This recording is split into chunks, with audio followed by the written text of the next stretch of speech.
Good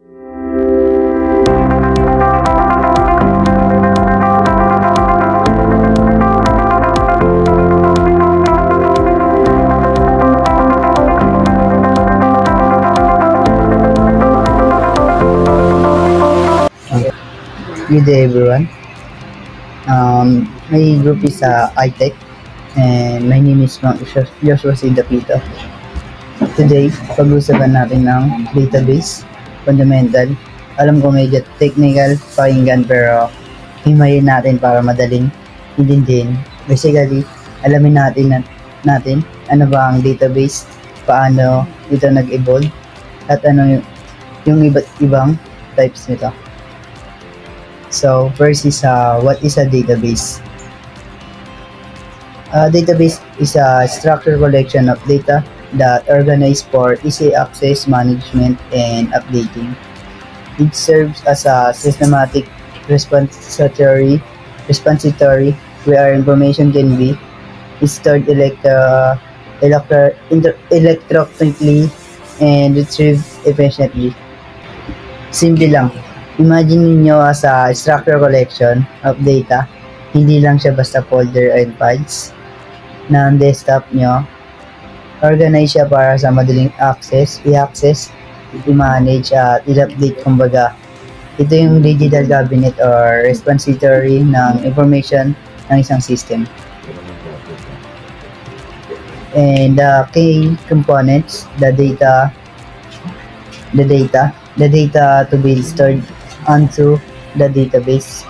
Next is the system, the database management system, the interface, the database application interface. Next is what is a database management system. DBMS is a collection of software programs that enable users to create, maintain, and manipulate database. This provide environment that both convenient and efficient for managing data operation. Pero hindi gagana ang database ng mag-isa, kailangan ng manager. Dito pumapasok ang DBMS or Database Management System. Ito yung software na ginagamit natin para kausapin ang database. Siya yung nagpo-protect ng data, nag-aayos ng security at nag-handle ng backup, important terms dito. Next is a core function. Data definition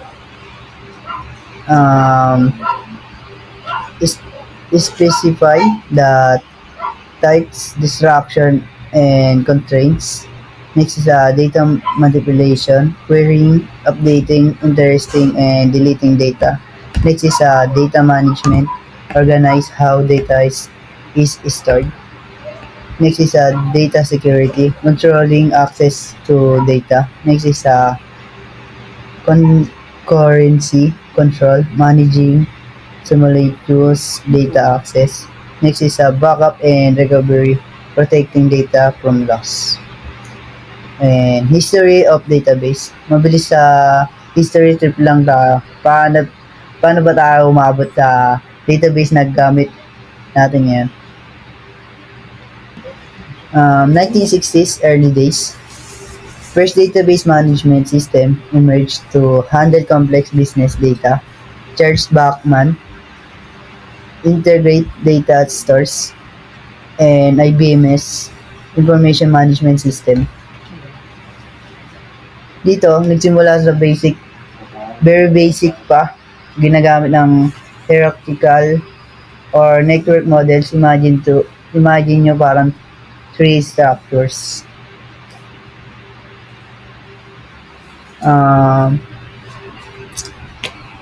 Ito ang game changer, si Edgar Code ng IBM. IBM introduced and relation model. Dito nauso yung tables, rows, and columns. At dito pinanganak ang SQL.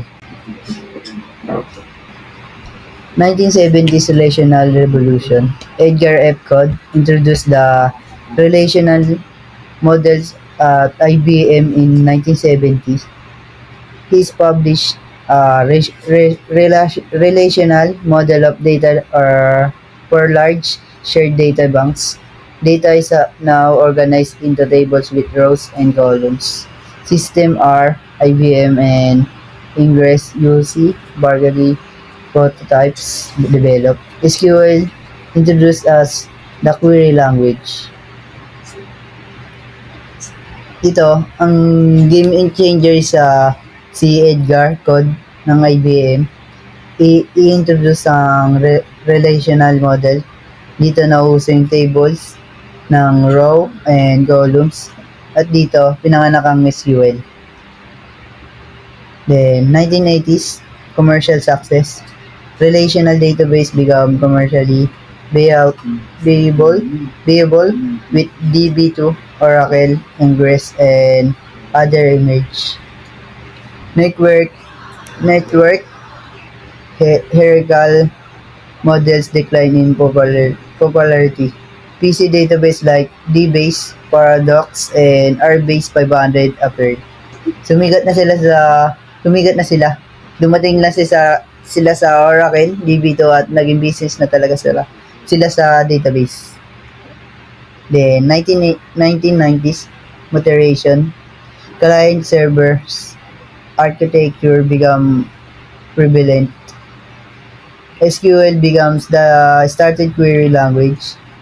Object-oriented figure began to emerge. Dito pumapasok ang internet age. Nagkaroon ng client server at eventually cloud database at big data na ang trend ngayon. Modern era. NoSQL database emerged to handle unstructured data. Cloud database became popular. Big data technology developed. Now, let's talk about architecture. Paano ba na-set up ang system?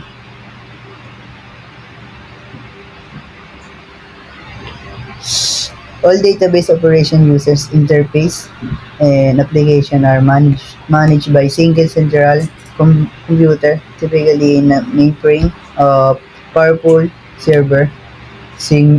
Number one is a single central node control everything. Two is a user access to terminals with minimal processing power. Number 3 is simple to manage and secure. Number 4 is can be bottleneck with increased load. Number 5 is a single point of figure. Una, centralized. Isipin nyo, isang malupit na computer, mainframe ang gumagawa ng lahat ng users nakakonekta sa kanya-kanyang madaling i-manage, pero kapag bumigay yung main computer damay lahat ng single point of figure siya.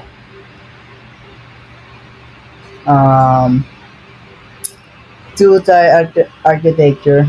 Number 1 sa client layer handles user interface and local processing.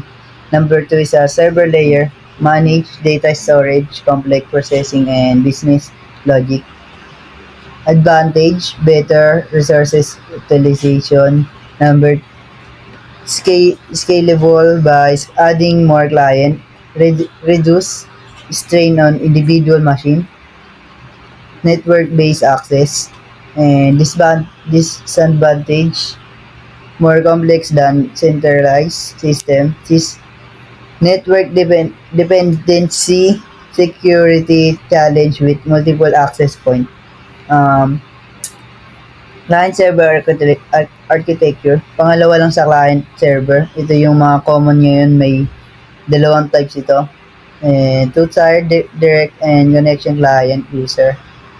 Kay server database, mabilis pero medyo risky sa security. Then, three-tier architecture, presentation layer client, user interface and display, application layer, middle tier business logic and processing, data layer, server, database storage and management. Then advantage, better load, distribution, enchants, security, middle tier act as a gatekeeper, easier to modify individual tiers, more scalable than two tier. Three tiers, ito yung mas maganda, may middleman or application layer. So, si user, kakausapin mo ng app tapos si app ang kakausap sa database. Mas secure at may scalable ito. Then, data is distributed across multiple servers in different location. Homogeneous, all sites use the same OS and DBMS. Heterogeneous, different sites may use different technologies. Benefit, higher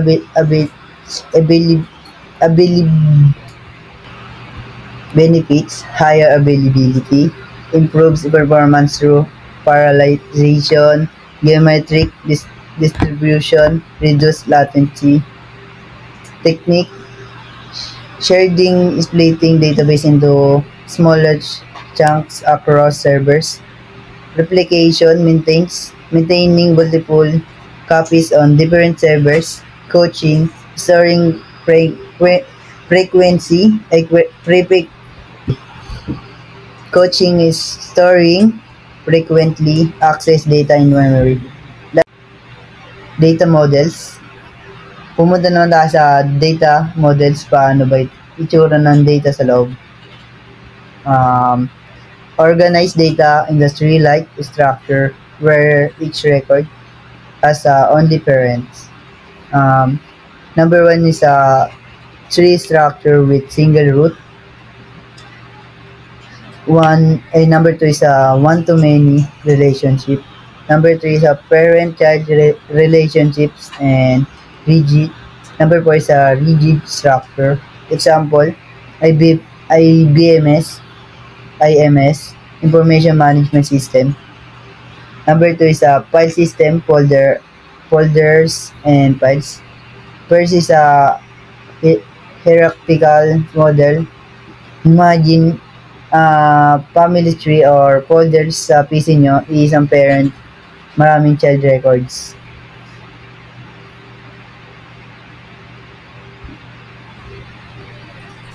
Then, the advantage, simple to understand and implement. Number two is fast data retrieval in hierarchical queries. Data integrity through parent-child relationships. Disadvantage, inflexible structure, default to model many-to-many relationships, complex data manipulation, redundancy issues. Simple lang, cons. Sobrang rigid kapag one-to-many, okay lang, pero kapag complex relationships na mahirap na gamitin.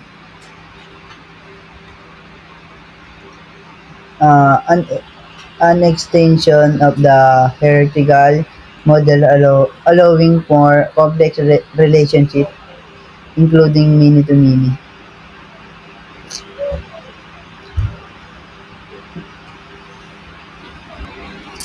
Number one is a record can have multiple parents.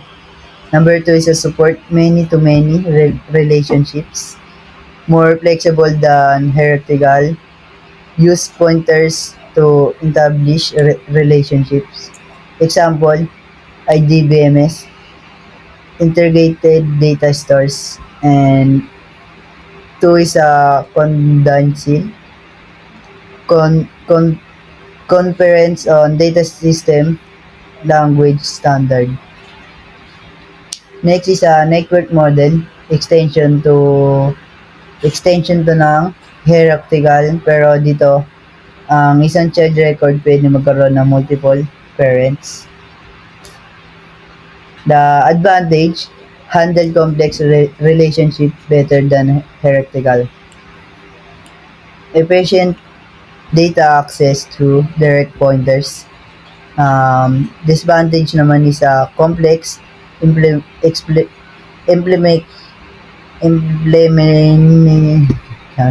disadvantage is complex implementation, difficult to maintain, brittle if the physical address become corrupt, and last is requires navigation through network of pointers. Parang spider web, mas flexible siya pero sakit ng ulo i-maintain kasi ang daming pointers.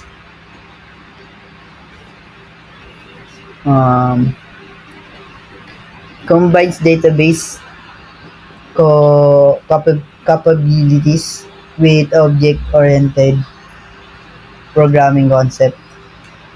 Number 1 is data stored object instance of classes. Support encapsulation, inheritance, and polymorphism. Object contain both data and methods.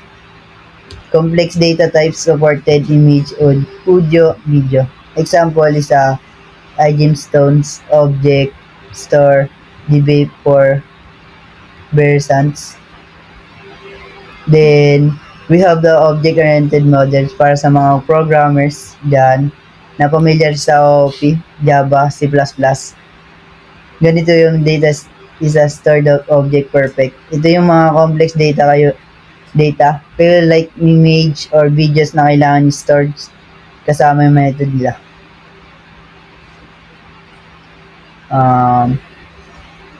The advantage is natural presentation of complex data. Number 2 is simplest integration with OOP language. Number 3 is eliminates impedance mismatch. Support complex relationships easily. Disadvantage is less widespread relational database, lack of universal standard, steeper learning curve, and fewer specialists professional, and lastly is limited query language standardization.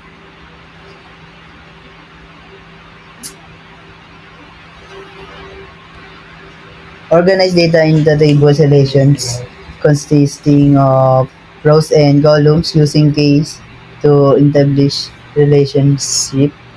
Data are organized in table with rows and columns. Each table presents as an entity, relationships establishing true keys, and data independence, logical versus physical. And lastly is SQL as a standard query language. Example is Oracle database, MySQL, PostgreSQL, Microsoft SQL Server, IBM DB2. And finally, the most popular, the relational model. Dito yung data is organized in table, may rows and columns, primary key, unique ID ng record, foreign key, pang-connect ng ibang table. Example nito ito ay MySQL, PostgreSQL at Oracle. And the advantage is handle complex relationship better than hierarchical, efficient data access to direct pointers. Disadvantage, performance overhead for complex relationship, object relational, impedance mismatch, may struggle with unstructured data. What is popular kasi flexible siya, madaling intindihin at gamit ang SQL. And that's my report po. So hello everyone, my name is Kim C. Lisada and today I'll discuss to you the data structure. So now let's move on to table and relation. A collection of related data organized in rows and columns. It represents entity. Okay, example, customer, products. Okay, so row to full record. A single instance of data represent the entity or one entity rather. Example is customer, right? Must be unique with the table. Okay, now let's move on to column attribute field. A property of characteristic of an entity. Has a specific data type. All values in column must be from the same domain. Okay, so domain, the set of allowable values for an attribute. Defines constraints and data types. Okay, now degree, the number of attribute columns in a relation. Example, table with 5 columns has 5 degree. So, cardinality, the number of tuples rows in a relation. Okay, for example, a table with 100 rows has cardinality of 100. Okay, so next, primary key or PK, a column or sets of columns that uniquely identifies each row. Okay, uniquely identifies the. Must be unique and not null. Okay, example na to. Student ID, employee ID, and student ID. Ganun. Meron na pala. Okay. Next, foreign key or FK. A column that references a primary key in another table. Establishes relations between tables can be null unless specified otherwise. Example is department ID in employee table referencing department table. Okay, next, candidate key. Any column or set of columns that could serve as a primary key must be unique and minimal. Next is composite key. Primary key consisting of multiple columns. For example, student ID, course ID, in an enrollment table. Okay? Null value represent missing or unknown data. Not the same as zero or empty string. So, general principle. Consistency, apply the same rules through the database. Descriptiveness. Name should clearly indicate content purpose. Avoid abbreviations. Use full words for clarity. Case convention. Choose one. Snake case, camel case, Pascal case, and stick to it. No reserved words or avoid SQL keywords. Select order and etc. Documents. Documentation rather. Document naming conventions for team. Okay, next.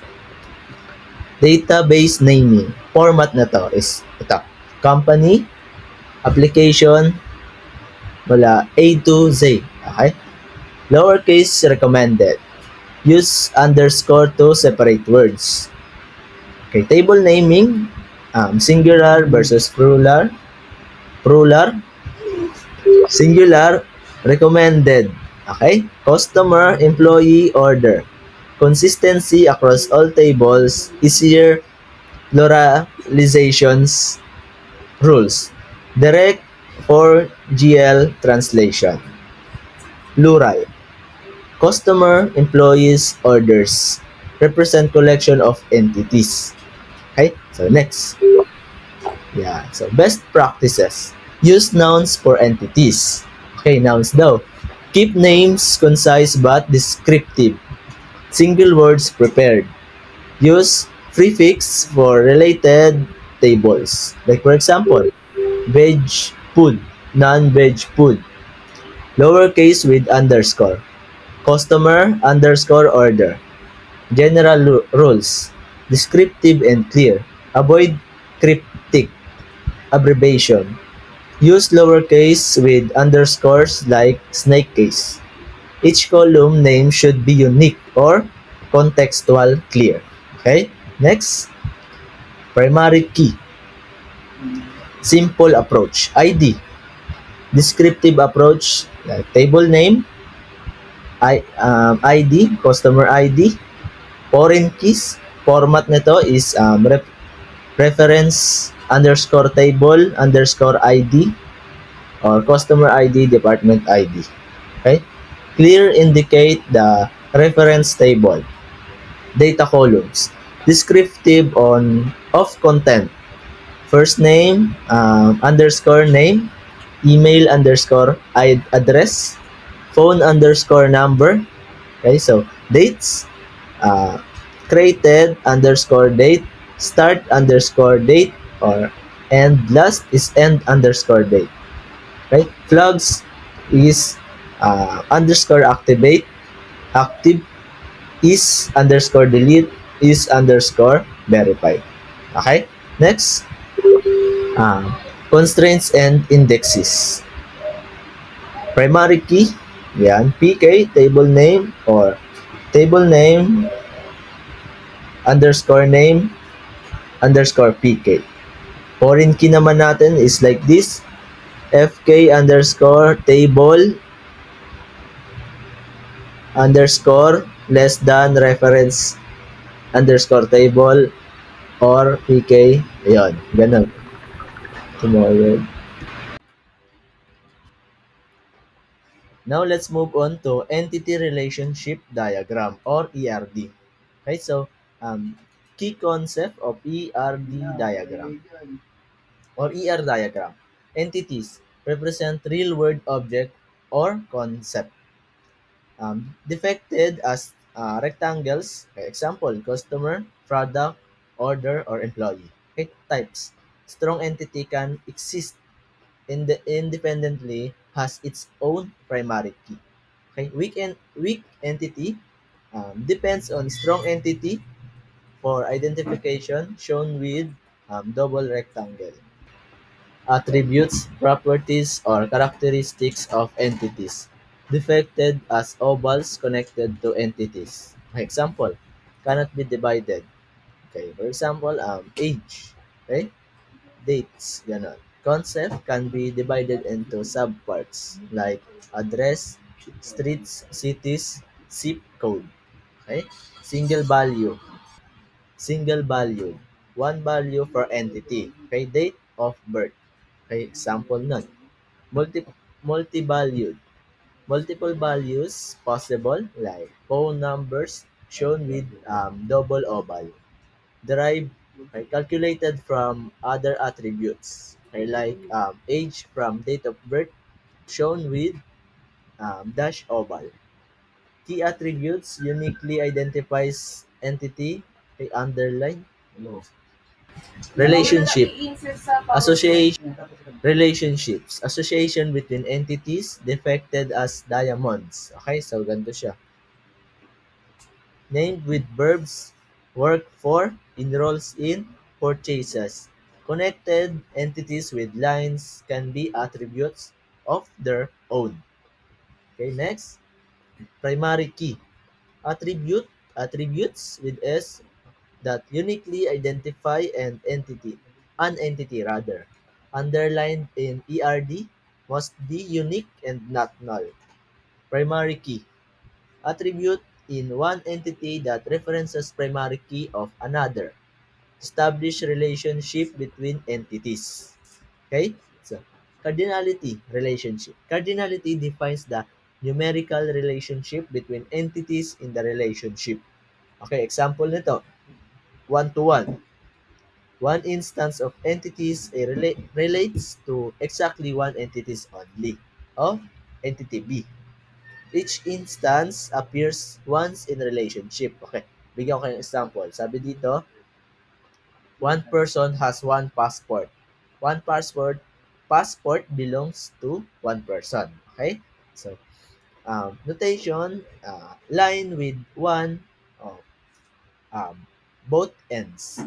Okay? So, next, uh, one to many or one to one or one to many.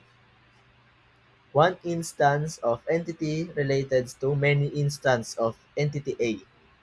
Okay? Most common relationship type.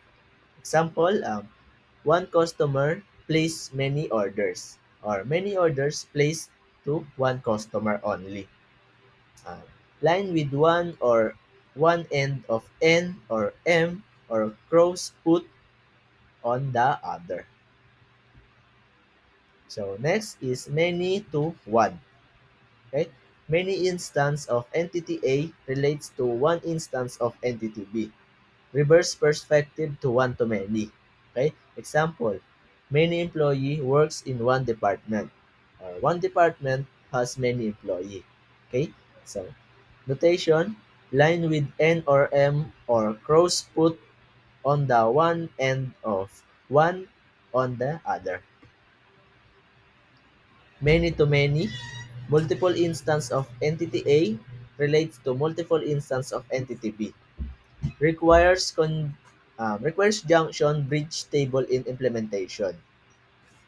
Example, many students enroll many courses. Okay? Or many courses may have many students. Okay? So line with N or M or cross foot on both ends. Okay? So next, partitions, constraints. Total partition or mandatory. Every entity must participate in one relationship only, depicted with double line. Example, every employee must work for department. Okay? So, in the other hand, partial partition or optional lang to. Entity may or may not participate in the relationship, defected with single line. Example, a department may exist without employees. Okay, next tayo. Okay. Partitions, constraints. Partition notation. Partitionality notation. Minimum and maximum of 0 and 1 to 1, 0 or many, or 1 to many. Most number, minimum occurrences. Second number, maximum occurrences. Okay? Example ito. 0 to 1 means 0 to many. Or rather, 0n means 0 or many. Okay. Another, 1 to 1 means exactly 1. Isa lang siya, exactly 1. Okay, next tayo. ERD notation. Notation styles exist for ERDs. Originally, ERD notation by Peter Chen. Okay, 1976. Entities, rectangles, relationship naman niya is diagram. Like I said kanina. Okay, attributes, oval, cardinality written as 1, um, N, or M. Okay? Focus, cardinality, modeling. Clear separation of entities, relationship, and attributes. Okay, let's move on to crow's feet notation. Okay, most intuitive and popular entities. Rectangles. Relationship, line, hindi siya diamond, line lang siya. Attributes listed inside the entity rectangles. Okay, combination niya, ganito siya. Pag nakakita kayo ng straight na line na dalawa, exactly one lang siya. Okay? Pag isang straight naman, tapos less than one or many siya. Kapag 0 tsaka 1, 0 or 1. Kapag 0 or less than, 0 or more siya. Okay? So, cardinality niya, symbol, single line, 1. Cross put, 3 lines, many. Circle or 0, optional lang siya. Tapos, short, perpendicular line or 1 or mandatory.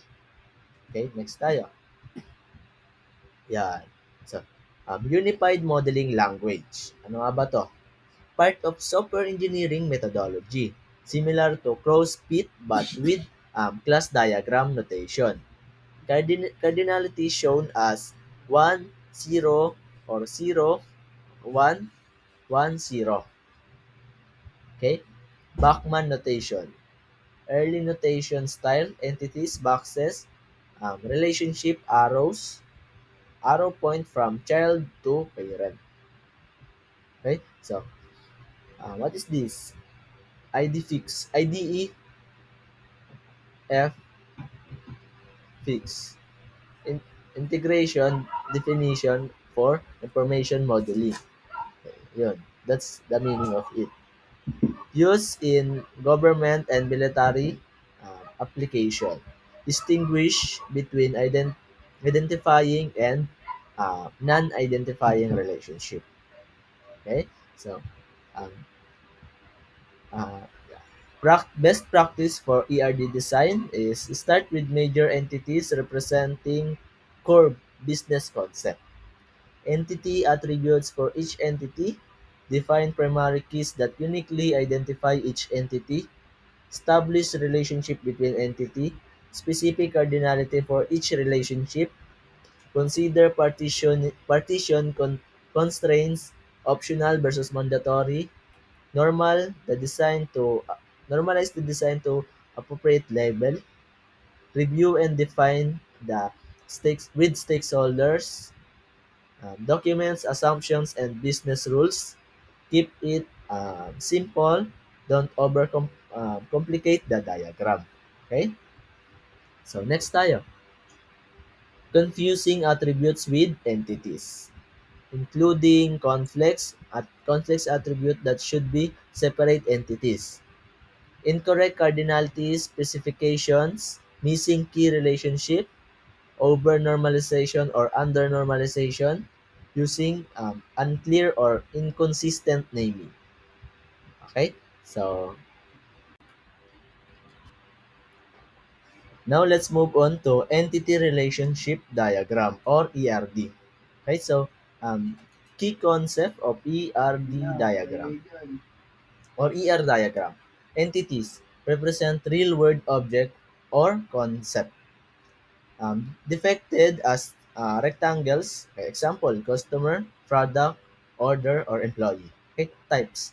Strong entity can exist independently, has its own primary key. Okay, weak entity depends on strong entity for identification shown with double rectangle. Attributes, properties, or characteristics of entities depicted as ovals connected to entities. Example, cannot be divided.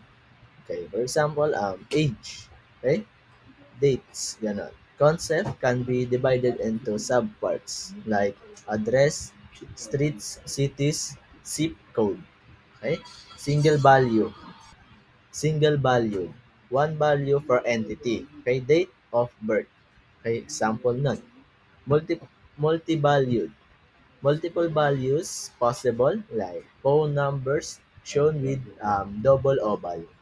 Derived, okay, calculated from other attributes. Okay, like age from date of birth shown with dash oval.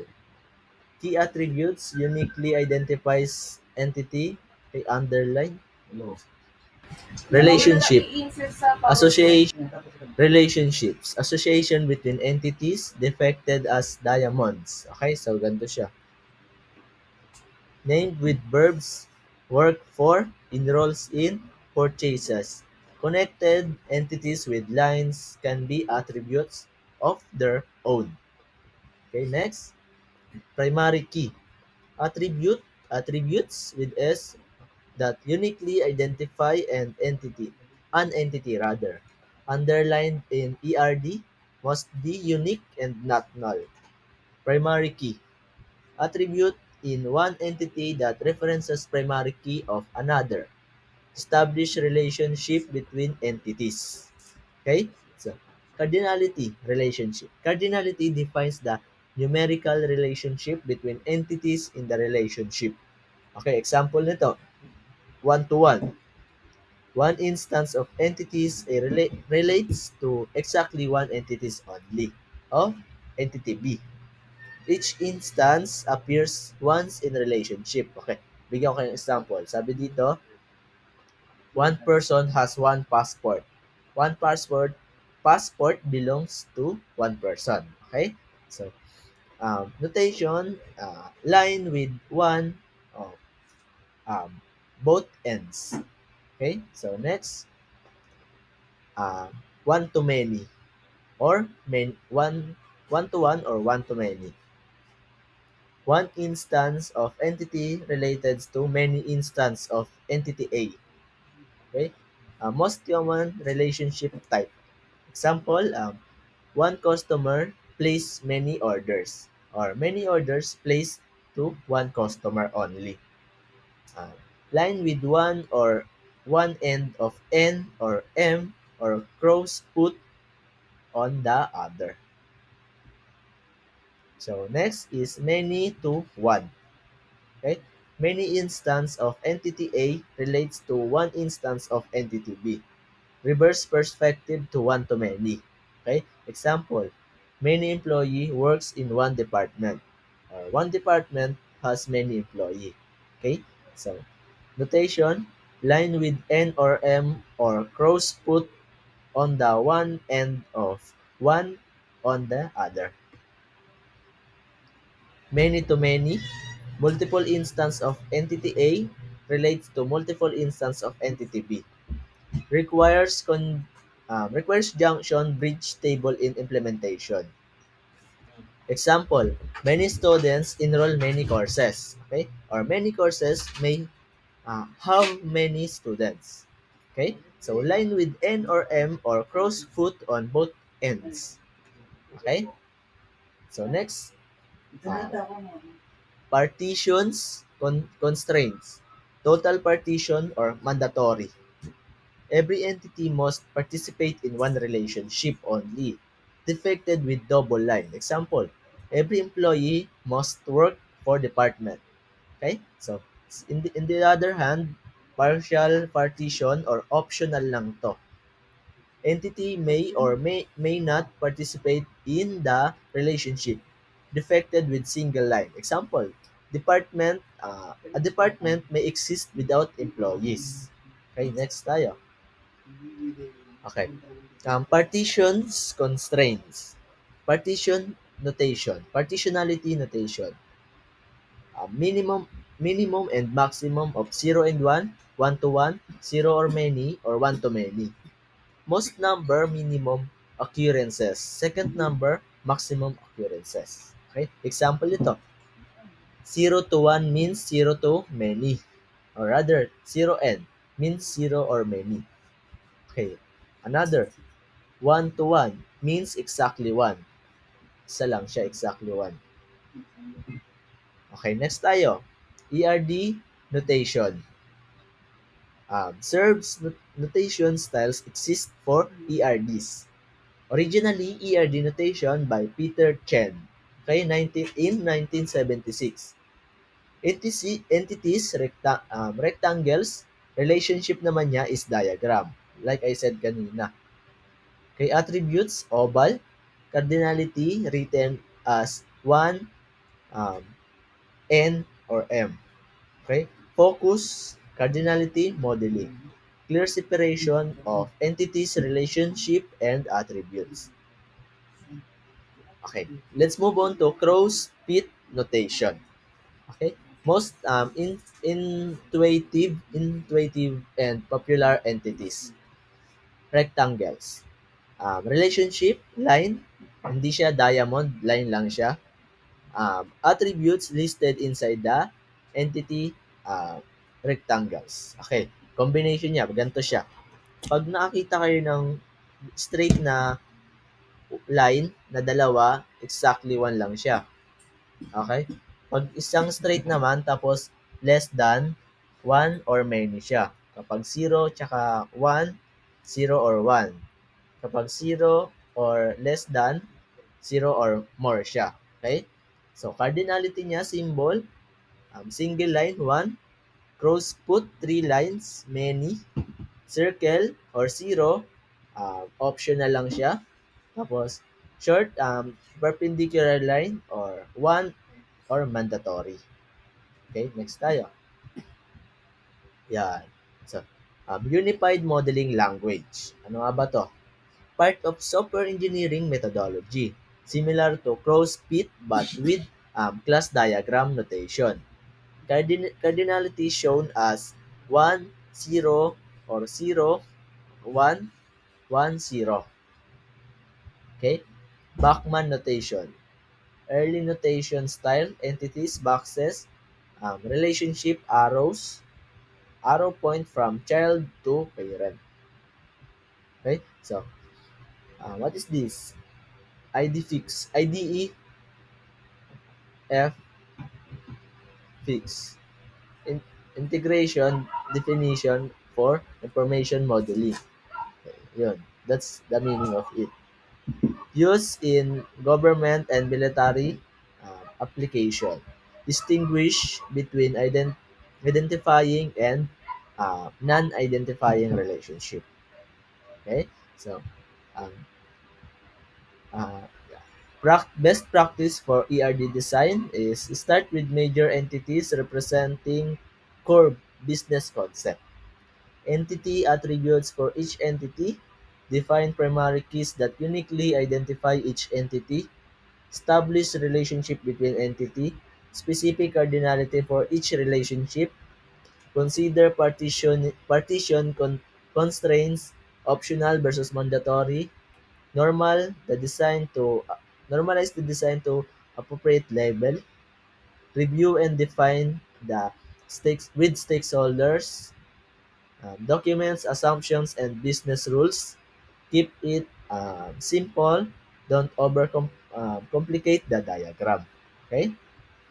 So, next tayo.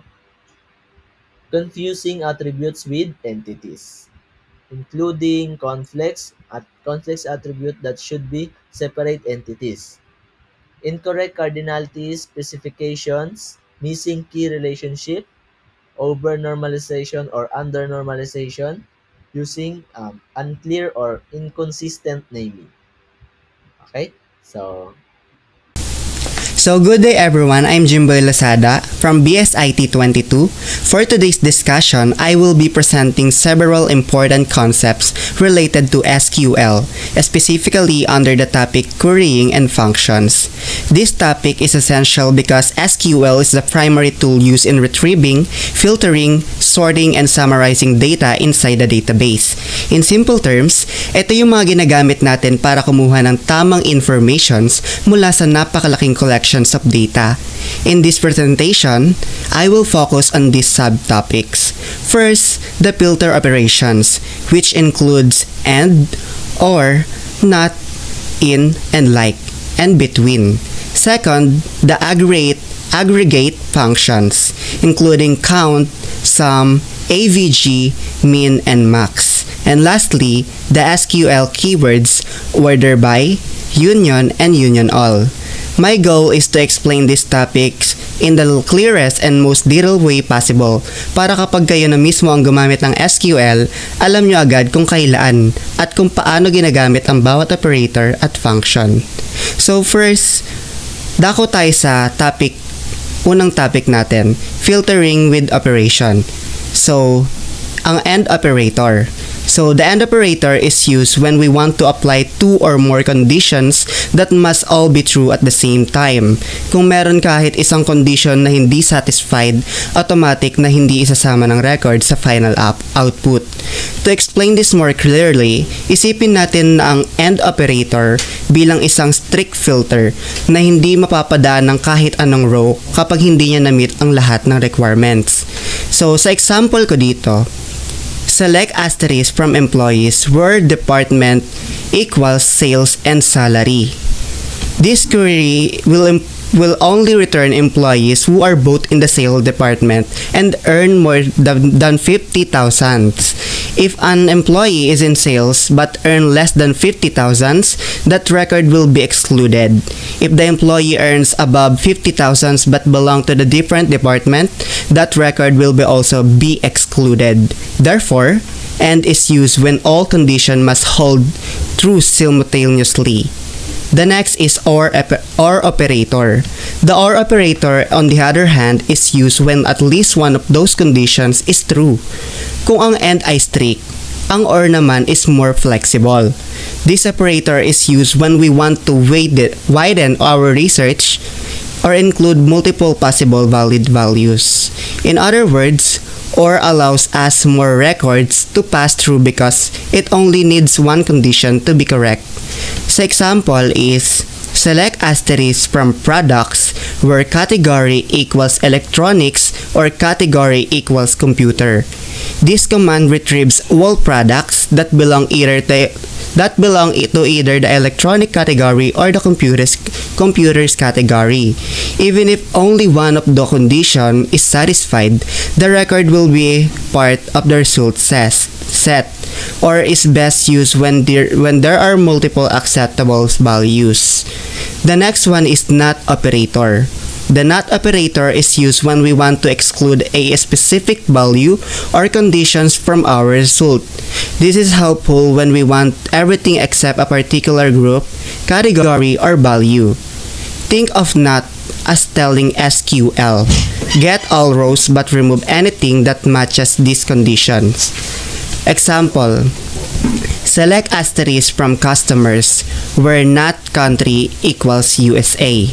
So this query will return all customers except those whose country is United States. Not is used when we want to perform negative filtering or eliminate unwanted data. The next one is IN operator.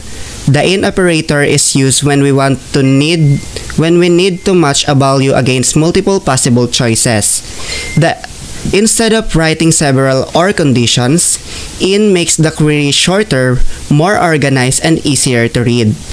IN is extremely useful in cases where a column can have several values valid. For example, select asterisk from orders where status in, pending, processing, shipped. This query will return all orders whose status is either pending, processing, or shipped. It works like OR, but written in a clear and more readable format. Next is LIKE operator. The LIKE operator is used when pattern matching, specifically when we do not know the exact text we are searching for. Two special symbols are used with LIKE. The % symbol represents any number of characters, while the underscore represents exactly one character. LIKE is commonly used in search features, auto-suggestions, or when filtering based on partial text. Sample: employees whose last name begins with SM. Select asterisk from employees where last underscore name like SM %. Products that contain the word phone anywhere in their name. Select from asterisk products where product underscore name like phone %. These examples show how LIKE helps us to retrieve records even when we only know part of the text we are searching for. Next is between operator. The between operator is used to filter values that fall within a specific range. It is important to note that between is inclusive, meaning the starting and ending values are included in the selection. Between is used for ranges such as prices, ages, dates, or scores. For example, product price between 100 and 500. Select from asterisk products where price between 100 and 500. Orders made from January 1 to December 31 of 2024. Select asterisk from orders where order underscore date between 2024 and 2024 with the different months. This operator is effective when we need to capture a continuous range of values. Now let's proceed to the next topic, which is aggregate functions. So first is count. So what is count nga ba? So the count function is used to determine how many rows exist in a table or how many rows match a given condition. This is useful for getting totals such as number of employees, number of orders, or number of departments. An example of this is select count close parenthesis and asterisk from employees. Select count distinct department from employees. So count can be used for all records or only for unique records depending on how it is written. The next one is sum. So the sum function is used to compute the total of all values in a numeric column. This is commonly used in financial reports, payroll systems, and business analytics. An example of this is select sum salary as total underscore payroll from employees. Sum adds all salary values and produces a single total amount. The next one is AVG. The AVG function is used to compute the average of numeric data. This is useful when we identifying average prices, average exam scores, or average salaries. An example of this is select AVG price as average underscore price from products. So this returns the mean value of the product prices. The next one is min and max. The min and max functions return the lowest and the highest values in a column, respectively. These functions are important when determining extreme values or boundaries in a data set. An example of this is select min salary as lowest underscore salary, max salary as highest underscore salary from employees. So these functions help identify the minimum and maximum values among all records. And for the last topic is other SQL keywords, which are order by. The order by clause is used to sort results based on one or more columns. When we can sort in ascending order, ASC, or descending order, DESC. By default, SQL sorts in ascending order if no sorting direction is specified. For example, select asterisk from employees, order by last underscore name ASC. Select asterisk from products, order by price DESC. So this clause is helpful when we want our results to be neatly organized. And the next one is union and union all. So the union operator is used to combine the results of two select statements while automatically removing duplicate values. This is useful when we want unique records from multiple resources. For example, select city from customers, union. Select city from suppliers. So sa union all kasi, it performs the same task of combining results, but unlike union, it does not remove duplicates. It is faster and show the raw combined data. Example, select product underscore name from products underscore 2023 union all. Select product underscore name from products underscore 2024. So these topics concludes my discussion on SQL querying and functions. In summary, the filtering operations allows us to specify conditions to refine our data. The aggregate functions help us compute summaries such as total and averages. And SQL keywords like order by and union give us ways to organize and combine data effectively. Understanding these concepts is important for any IT students because SQL is foundational tool used in almost every data-related task. Thank you for listening. Good day everyone, my name is Frank Joseph Sidapito and today I will discussing one of the most essential topics in SQL commands, especially DDL or Data Definition Language and DML or data manipulation language. These commands are fundamentals because they allow us to create, modify, manage, and manipulate the data inside the database. In simple terms, DDL focus on building and modify the structure of the database, while sa DML focus on the handling the actual data stored within those structures. In this presentation, I will explain each command in clear the detailed manner using example directly from the material provided. So first one is the data definition language or yung DDL. So DDL commands are used to define, create, and modify the structure of database object. A DDL includes create, alter, drop, and truncate. So first one is create.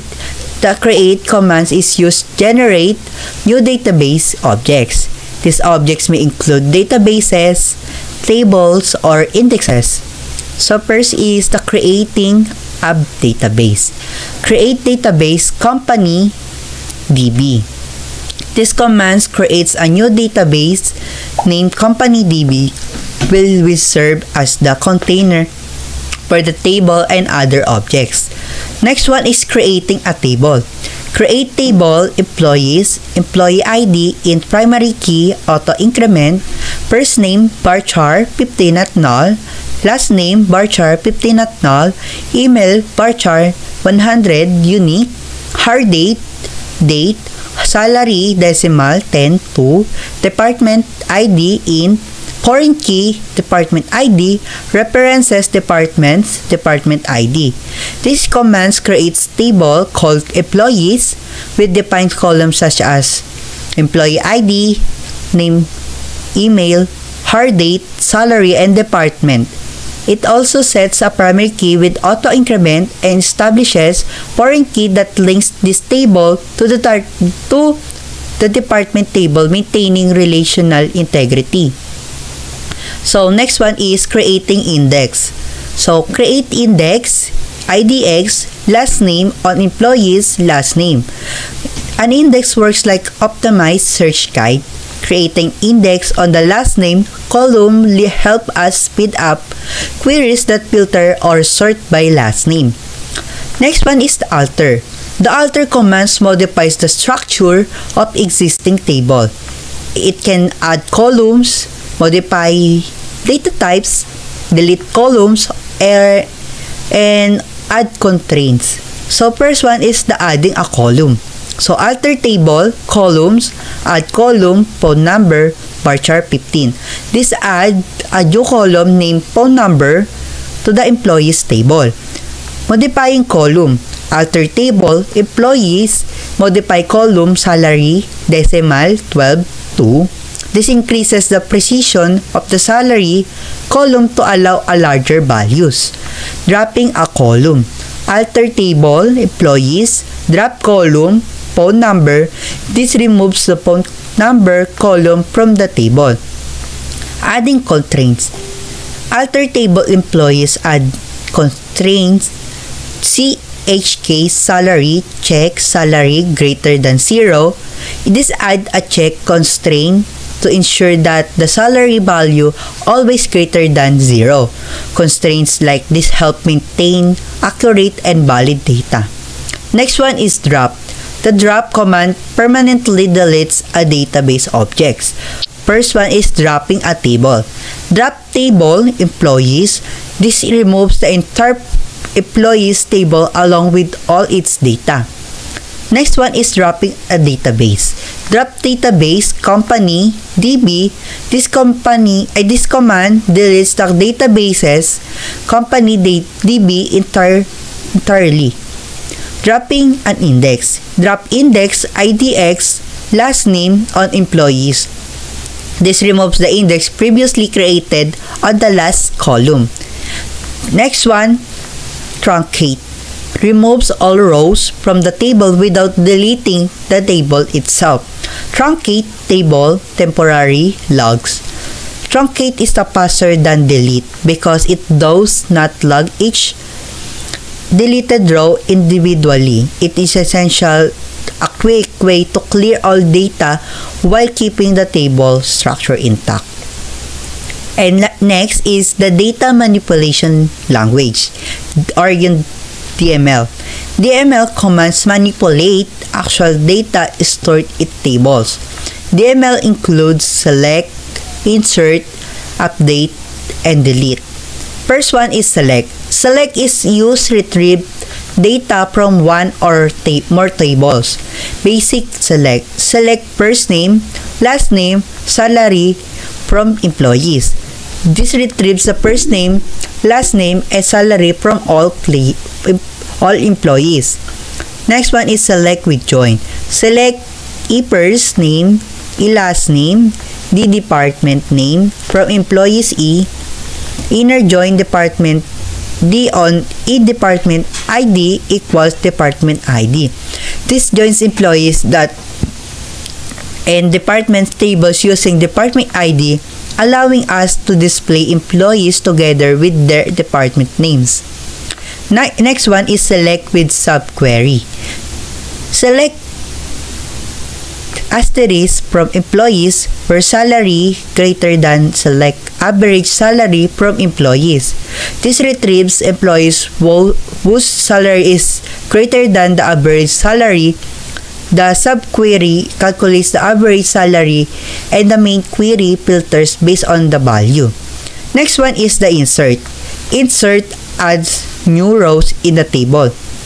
Inserting a single row, insert into employees, first name, last name, email, hire, date, salary, tapos yung values, John Doe at company.com 2024 01-15 and yung salary is 60,000. Inserting multiple rows. Insert into employees, first name, last name, email, hire, date, salary. But yung values is Jane Smith at company.com 2024 02-01 65,000. Bob Johnson at company.com 2024 02-15 58,000. Insert using select. Insert into archive employees. Select asterisk from employees where hire date less than 2020 01-01. This copies all employees hired before 2020 into archive employees tables. Next one is update. Update modifies existing data in the table. So first one is updating a single record. Update employees, set salary 7,000 equals 7,000 where employee ID is equals to 101. Updating multiple records. Update employees, set salary equals salary asterisk 1.05 where department ID equals 3. Updating with join. Update employees, inner join department on in department ID equals the department ID. Set e-salary equals e-salary asterisk 1.10 where the department name equals sales. This increases the salary of employees in the sales department by 10%. And lastly, the delete. Delete removes rows from the table. Deleting specific records. Delete from employees where employee ID is equals to 101.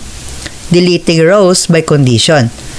Delete from orders where order date is less than 2023 January 1. Deleting all rows. Delete from temporary table. Delete removes data but does not remove data structure. So, in summary, DDL and DML are essential parts of SQL. DDL commands allow us to build and modify database structures, while DML commands enable to insert, update, retrieve, and delete actual data. Understanding these commands is important because almost Every modern system relies on databases. These acknowledgement forms of foundation of database management, system development, and data analysis. And that's all. Thank you.